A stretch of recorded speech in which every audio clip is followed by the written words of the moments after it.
ரமேஷ் ஹரி அப்படின்னு சொல்லி ஒரு நண்பர் கொடுத்துருந்தாங்க. வாழ்க வளமுடன், வளர்க உங்கள் சேவை, தொடர்க உங்கள் பணி, தன்னலமற்ற உங்கள் சேவைக்கு தலைவணங்குகிறேன். நடுநிலை வகிக்கும் உங்கள் மனப்பான்மை எங்களையும் அந்த நிலைக்கு கொண்டு செல்கிறது. கடவுள் நம்பிக்கை, ஜோதிட நம்பிக்கை, தெய்வ நம்பிக்கை எனது வாழ்க்கை எனக்கு உணர்த்தியது. மீதம் உள்ளதை உணரத் துடிக்கிறேன். பதில் கூறுங்கள். என் பெயர் ரமேஷ்குமார். பிறந்தது தஞ்சாவூர். 6th January 1977 காலை 9:05 AM. நீங்கள் கேட்டிருந்தது 3 கொஷின். தொழிலில் தடை, கட்டிய வீட்டில் தடை, முயற்சிகளில் தடை, இதை மாற்ற விடை. தொட்டதெல்லாம் தடை, இதை மாற்ற விடை. ஒரே வரியில் முடிச்சிடலாம் உங்கள் ஜாதகத்தை. சொல்கிறேன் கேளுங்க எப்படின்னு. அதாவது ரமேஷ் ஹரி உங்களுக்கு மகர லக்னம், மிதுன ராசி, புனர்பூச நட்சத்திரம். அட் ப்ரெசன்ட் நீங்கள் உங்களுக்கு நடந்துட்டுருக்கிறது கேது தசை. கேது 4ஆம் பாவத்தில் நிற்கிறார். அப்போ வித்தை ஸ்தானத்தில் கேது வந்து உட்காந்ததுனால என்ன ஆகும், நீங்கள் என்ன வித்தை காமிச்சாலும் எந்திரிக்காது. அது ஒரு பாயிண்ட்டு. ரெண்டாவது, பரிவர்த்தனை யோகத்தில் அந்த கேதுவோட செவ்வாய் சேர்றார். அப்போ வீட்டில் பிரச்சனை. சரி, 3ஆம் இடத்தை அந்த கேது பார்க்குறார். 11ஆம் பார்வையாக 2ஆம் இடத்தை பார்க்குறார். அப்போ குடும்பத்தில் நிம்மதி குறைவு. அதே இது வந்து 3ஆம் பார்வையாக வந்து லக்னத்துக்கு 6ஆம் இடத்தை பார்க்குறார். 6ஆம் இடத்தை கேது பார்க்குறதுங்கிறதுனால அதை என்ன சொல்லுவாங்க, எதிரி வம்பு வழக்குன்னு சொல்லுவாங்கள்ல, அது மாதிரி உங்களுக்கு எதிர்ப்புகள், அதுலேயும் குறிப்பாக மறைமுக எதிர்ப்புகள் அப்படின்னு சொல்லுவாங்க இல்லையா. அப்போ உங்களுக்கு பஞ்சாயத்து பண்ணுறதுக்கு ஆள் ரெடியாக இருக்காங்க. அது மட்டும் இல்லாமல் ஏகப்பட்ட பொறாமையில் இருப்பீங்கிற மாதிரியான அமைப்பு, அதுக்கு மத்தியில் தான் உட்காந்துட்டு இருப்பீங்கிற மாதிரியான அமைப்பு அந்த 6ஆம் பாவத்தை கேது பார்க்குறதுங்கிறது. அது மட்டும் இல்லாமல் செவ்வாய் கேதுவோட சம்மந்தப்பட்டு நிற்கிறதுங்கிறதுனால இப்படி தொட்டதுலெல்லாம் நீங்கள் சிரமப்படலைங்கிற பட்சத்தில் உங்களுக்கு ஹெல்த் ரீதியாக கடுமையாக பாதிக்கிறதுக்கான அமைப்பு வந்துடும். அதை காட்டிலும் இது எவ்வளவோ பரவாயில்ல. சிம்பிளாக சொல்லணும்னா கேது தசை உங்களுக்கு முடிகிற வரைக்கும் அந்த மன நிம்மதி கிடைக்கிறதுங்கிறது கம்மி. கேது தசை எப்போ முடியுது, அவ்வளோது என் பக்கத்தில் முடிஞ்சிடும். 7 வருஷம்தான். அதாவது 2024 ஜூன் மாதம் 5ஆம் தேதியோடு முடிஞ்சிடும். ஸோ 2024 ஜூன் மாதம் 5ஆம் தேதி வரைக்கும் என்ன செய்யுது அப்படின்னாக்க, அது வரைக்கும் கேதுவுக்கு பிரீத்தி பண்ணுறதுங்கிறது சிறப்பாக இருக்கும். கேதுவுக்கு என்ன பண்ணுறது, நேராக பிடிக்க வேண்டியதான். அதாவது பிள்ளையாரத்தையும் கெட்டியாக பிடிக்கணும் கேதுவுக்கு. அப்போது அடலரணை கோபுரத்தை அந்த வாயிலுக்கு வடவருகிற் சென்று கண்டு கொண்டேன், வருவார் தலையில் தடபடவன குற்றுடன் சர்க்கரை முக்கிய கை கடதட கும்ப களிற்றுக்கு இளைய களிற்றினையே அப்படின்னு சொல்லி அருணகிரிநாதர் பண்ண மாதிரி பிள்ளையாரை வந்து கெட்டியாக பிடிச்சாலே போதும். சரியா? இப்போது ஆமாம், அந்த கேது தசை முடியட்டும்ப்பா. அது முடிஞ்சுன்னா அப்புறம் நல்லாயிருக்கும். மிக்க நன்றி ரமேஷ் ஹரி. அடுத்தது வந்து விஷ்ணு கே அப்படின்னு சொல்லி ஒரு நண்பர் கொடுத்துருந்தாங்க.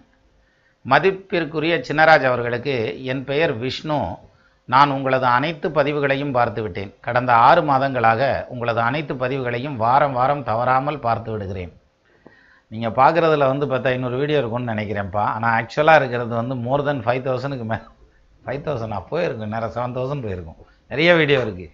அது வந்து அது ஒரு டைமில் பப்ளிஷ் ஆகிற மாதிரியான பாயிண்ட்லலாம் இருக்குது, பார்த்துக்கலாம். அப்போது என் பெயர் விஷ்ணு. நான் உங்களது அனைத்து பதிவுகளையும் பார்த்து விட்டேன். கடந்த 6 மாதங்களாக உங்களது அனைத்து பதிவுகளையும் வார வாரம் தவறாது பார்த்து விடுகிறேன். பலமுறை கமெண்ட் செய்தும் ஒரு முறை கூட பதில் வரவில்லை. பரவாயில்லை, உங்களது நிலைமை எனக்கு புரிகிறது. என்னை போல 100க்கும் மேற்பட்ட பல நேயர்கள் தவறாது கமெண்ட் செய்து விடுகிறார்கள். அதில் தேர்வு செய்து பலன் உரைப்பது கடினம்தான். நல்லா புரிஞ்சிட்ருக்கீங்க. அதனால தான் மெயினாக எடுத்து வச்சேன், உங்களுக்கு சொல்லிடணும். எனினும் கடந்த சில வாரங்களாக எனக்குள் ஒரு மாற்றம். எனக்கு இறை நம்பிக்கை உண்டு. ஆனால் ஒவ்வொரு முறையும் ஏதேனும் வேண்டிக் கொண்டுதான் இறைவனிடத்தில் கோரிக்கை வைத்துள்ளேன். சில வாரங்களாக இறைவனிடத்தில் எதுவும் நான் வேண்டவில்லை. என்னிடம் இதுவரை நான் பெற்றமைக்கு நன்றி மட்டுமே கூறி வேண்டுகிறேன். சற்று சிந்தித்து பார்த்தால் எனக்குள் ஆசை குறைந்து விட்டது. ஆசை குறைந்தால் எதிர்பார்ப்பு குறைந்துவிடும், ஏமாற்றமும் குறைந்துவிடும், மனம் ஒருநிலைப்படும். அப்பொழுது கோபம், பழி உணர்வு, போட்டி, பொறாமை எல்லாம் இல்லாமலே போய்விடும். சாமானிய மனிதர் வாழும் சிற்றின்ப வாழ்க்கைக்கும் மகான்கள் வாழும் பேரின்ப வாழ்க்கைக்கும் ஆசை ஒன்று மட்டுமே வேற்றுமையின் இலக்கணமாக திகழ்கிறது. உண்மைதானே அப்படின்னு கேட்டிருந்தீங்க. முற்றிலும் உண்மை. நெற்றிக்கண் திறப்பினும் குற்றம் குற்றமேன்னு சொன்ன மாதிரி முற்றிலும் உண்மை. என்ன காரணம், சாமானியர்களுக்கும் ஆன்மீகவாதிகளுக்குமான மிகப்பெரிய வித்தியாசங்கிறது வந்து இவங்க வர்றதை அப்படியே ஏற்றுக்கிறாங்க. அவங்க வந்து எனக்கு இப்படி நடக்கணும்னு எதிர்பார்க்குறாங்க. அது ஆசை தான் காரணம். உண்மைதான். எனக்கு ஏன் இவ்வாறு தோன்றுகிறது, எனக்கு இப்பொழுது தான் குரு திசை ஆரம்பித்தது. குரு புத்தி கூட இன்னும் முடியவில்லை. எனக்கு 23 வயது தான் ஆகிறது. இவ்வாறெல்லாம் நான் கூறினால் என் நண்பர்கள் என்னை பைத்தியகாரன் என்பார்கள். என் தாய் தந்தையரோ ஓட ஓட அடிப்பார்கள், வயதானவர்கள் கவலை உறவும் செய்வார்கள். அப்புறம் இது நான் மீடியாவில் இருக்கோம், இல்லாட்டி நான் வேறு மாதிரி சொல்லிடுறேன். தங்களின் பதிவுகளில் பலமுறை சந்நியாச கிரக நிலைகள் பற்றி விளக்கி உள்ளீர்கள். அது என் ஜாதக அமைப்பில் இல்லை என்று தோன்றுகிறது. எனினும் ஏன் இவ்வாறு எனக்கு இத்தகைய எண்ணங்கள் வருகிறது? குருதிசை 16 வருடங்கள், 38 வயது வரை எனக்கு குருதிசையே நடக்கும். ரிஷபலக்னம், ரிஷபராசி, மிருகசீஷ நட்சத்திரம். குரு 7ல் இருந்து வக்ரமடைந்து திசை நடத்துகிறார். திருமணம் 1 உங்களுடைய கேள்வி. திருமணம் 1வது கேள்வி. திருமணம் கொஷின் மார்க்கு. குரு திசையில் எப்போது? மனைவி குழந்தைகள் எனக்கு உண்டா? குழந்தைகள் உண்டென்றால் குரு திசை எந்த புத்தியில் அமையும்?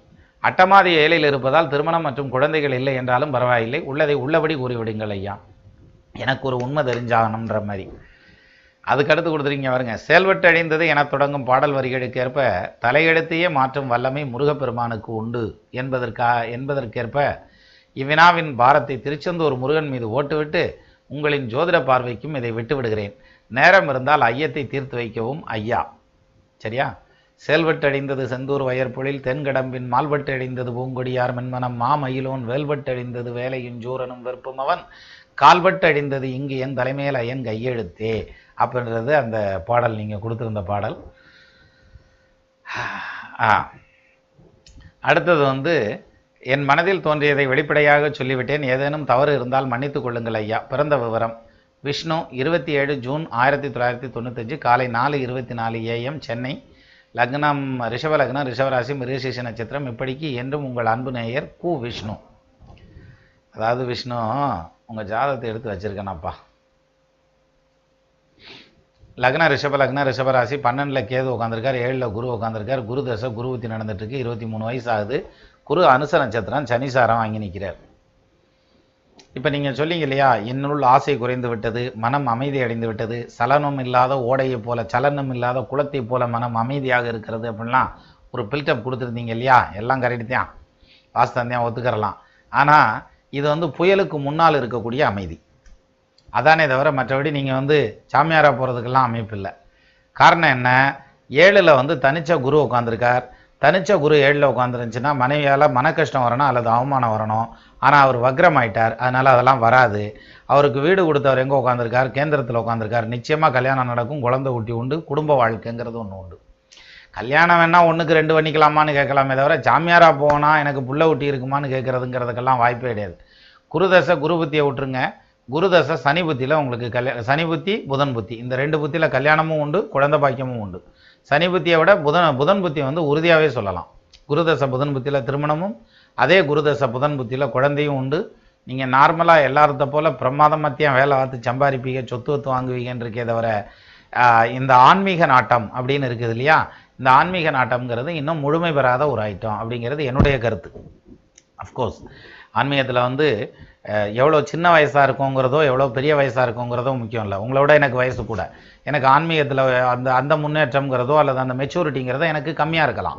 ஆனால் உங்களுக்கு என்னோட ஜாஸ்தி இருக்கலாம். எப்படி திருஞான சம்பந்தர் ஞானப்பால் குடிக்கிறப்ப அவருக்கு என்ன வயசு அப்படிங்கல, அதுவும் திருநாவுக்கரசர் கைலாயத்துக்கே போனாராம், முட்டிதேயே நடந்திருக்காரு 70 வயசு வரைக்கும். அப்பயும் அவர் இறைவன் காட்சி கொடுக்கல. ஆனால் ஞானப்பால் கொடுத்த திருஞான சம்பந்தருக்கு உடனே வந்துட்டாங்க இல்லையா. அப்படிங்கல அந்த ஞானத்தில் வரக்கூடிய மெச்சூரிட்டி எந்த வயசில் வேணாலும் வரலாம். ஆனால் இந்த வயசில் வந்துடுறது மெச்சூரிட்டி கிடையாது உங்களுக்கு. குருதசை குரு புத்தி வக்ரமாய் வேறு நின்றுட்டு இருக்குது. இது நிச்சயமாக உங்களை ஆன்மீகத்துக்கு தள்ளிட்டு போல. இது புயலுக்கு முன்னால் வரக்கூடிய அமைதி. அதனால் நார்மலான ஒரு குடும்ப வாழ்க்கை எல்லார்த்த போல் உங்களுக்கும் உண்டு. சத்தானா? குருதசை புதன் புத்தியில் எதிர்பாருங்க. மிக்க நன்றி கு விஷ்ணு. அடுத்தது நிரஞ்சன் ஏ. அண்ணா வணக்கம். வாழ்க்கையில் கஷ்டம், துன்பம், வறுமை, துரோகம் எல்லாம் இருக்கும். எப்போ மாறும்? திருமணம் எப்போ நடக்கும்? விடிவு எப்போ பிறக்கும்? அவர் அப்படி கேட்டிருக்கார், இவர் இப்படி கேட்டிருக்கார். எப்படி ஒரே வீடியோவில் கமெண்ட்ஸ் அப்படி. 1990 ஏப்ரல் 12 நேரம் 9 மணி PM ஸ்ரீலங்கா அப்படின்னு கொடுத்துருந்தீங்க. இலங்கையிலிருந்து இந்த கேள்வி வந்திருக்கு. லக்னம் உங்களுக்கு விருச்சிக லக்னம், ராசி துலாம் ராசி, ஜென்ம நட்சத்திரம் விசாக நட்சத்திரம்ப்பா. இப்போ நடந்துட்டு இருக்கிறது புதன் தசையில் புதன் புத்தி ஆரம்பிச்சிருக்குது, போயிட்டு இருக்குது.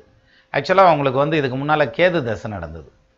கேது 9ல் நின்னதுனால ஞானத்தை தான் கொடுத்துருக்கும். இப்போ தான் ஒருத்தர் சொன்னார்ல, அப்பா என்ன அடி அப்படின்ற மாதிரி சொன்னார்ல, அது கேது தசை நடந்துட்டு இருந்துச்சு இல்லையா? அது மாதிரி கேது தசைங்கிறது வந்து அனுபவத்தை கொடுக்கக்கூடிய தசை. இப்போ கேது முடிஞ்சு புதனுக்குள்ளே வந்துட்டீங்க. புதன் தசை புதன் புத்தி நடந்துட்டு இருக்குது. இந்த புதன் புத்தி முடிஞ்சு கேது புத்தியை அடுத்து வருவார். புதன் புத்தியும் கேது புத்தியும் பெரிய சேஞ்சஸ் இல்லை உங்களுக்கு. ஆனால் புதன் தசை சுக்கிர புத்தியிலேருந்து பெரிய முன்னேற்றம் உண்டு. அதாவது 2021 மார்ச்லேருந்து. ஸோ 2019 20 அவ்வளோ பெரிய சேஞ்சஸ் இல்லை. இருந்தாலும் கேது தசையில் நீங்கள் பட்ட கஷ்டம் இனி இருக்காது. அதே சமயத்தில் புதன் தசையில் டெவலப்மெண்ட்டுக்கான ஆஸ்பெக்ட் எல்லாம் கிடைக்கும். அதுக்கான பேஸ்மெண்ட் எல்லாம் அமையும். புதன் தசை புதன் புத்தியும் கேது புத்தியும் பேஸ்மெண்ட்டாக தான் இருக்கும். ஒரு பெரிய அளவில் வந்து டெவலப் ஆகலை. ஆனால் புதன் தசை சுக்கிர புத்தியிலேருந்து பிரமாதமாக செட்டில் ஆயிடுவீங்க, கவலைப்பட வேண்டாம். சரியா? மிக்க நன்றி நிரஞ்சன் கே.